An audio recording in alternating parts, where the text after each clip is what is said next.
Hey everybody, Grest here. So today we're going to talk about castle nuts and specifically this castle nut setup from Tango Uniform. Let's get started.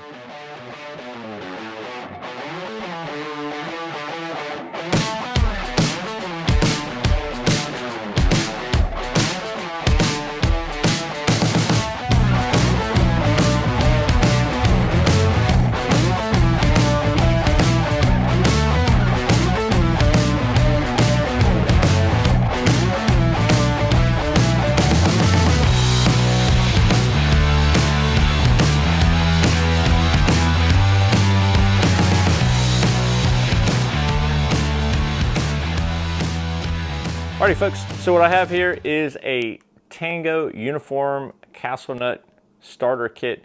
It's kind of a tool and they include a castle nut as well. I picked this up from Brownells. I had the need for a castle nut and I saw this and I thought it looked pretty cool, so I figured what the heck, I'll try it out.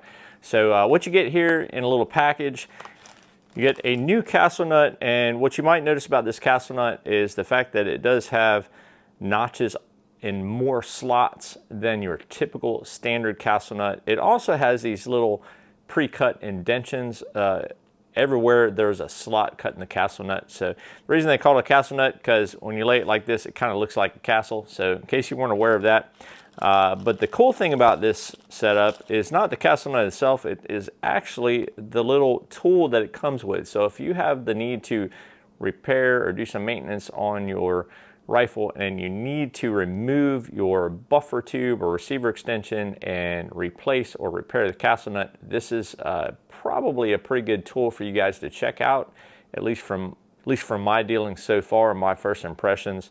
Now, if you're somebody that's been working on this sort of thing for a long time, you probably already have spring punches and other punches and different types of jigs, but this is more for probably the person that just needs to replace his castle nut and he wants to do it right, but he doesn't want to buy a bunch of extra tools. So these are relatively inexpensive. So let's get down to the workbench and I will show you exactly how this thing works.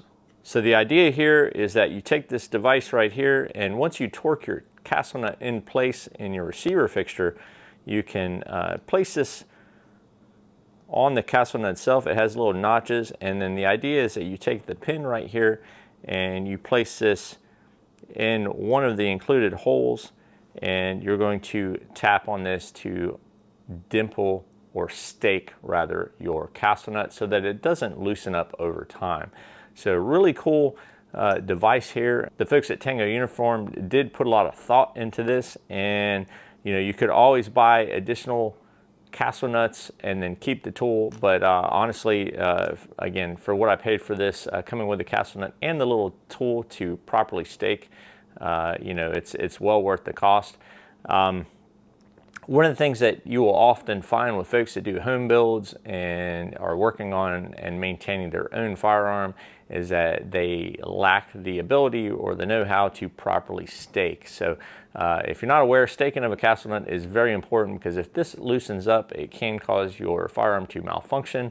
And then of course you're going to have some issues there. So again, let's go ahead and get down on the bench and take a look at this thing and see what we think.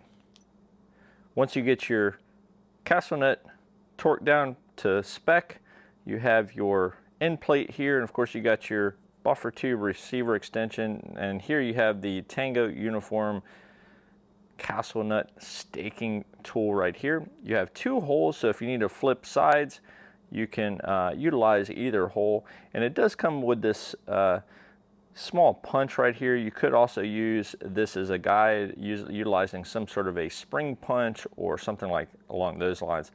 They do state to stake this thing in the 3-9 o'clock position, so go like so, and it stays on there pretty stiff, and then you have a guide for your stake of choice. It does come with this one, but like I said, you could use an alternative stake, and you can take a hammer and go ahead and move a little bit of metal with that thing. You can see I already have a little bit of a stake going on here, and you can see there that I've moved an adequate amount of material over. So some people like to stake like crazy.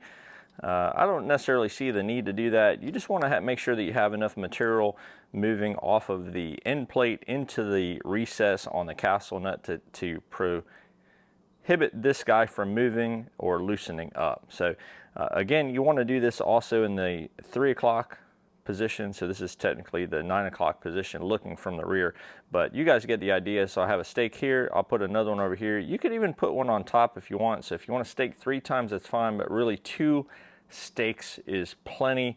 Matter of fact, your traditional castle nut, this is a little non-traditional. They only have 3 cutouts for staking, and typically you can only access 2 of those. So I can show you guys right here. You can see this is a regular castle nut, and you can see you just have 3 spots. And like I said, typically you just have 2 spots that you can stake. All right, folks, so I appreciate y'all taking a look at today's kind of quick video on this Tango Uniform castle nut setup. If you're looking for stuff like this, definitely check out my website. The best way you can support the channel is by utilizing my affiliate links, such as to Brownells, etc. So I always appreciate anytime you guys get a chance to use my affiliate links. Tell me what you guys think about this tool device with your comments down below. And as always, I appreciate everybody watching and subscribing, and I will catch you on the next video. Y'all take it easy.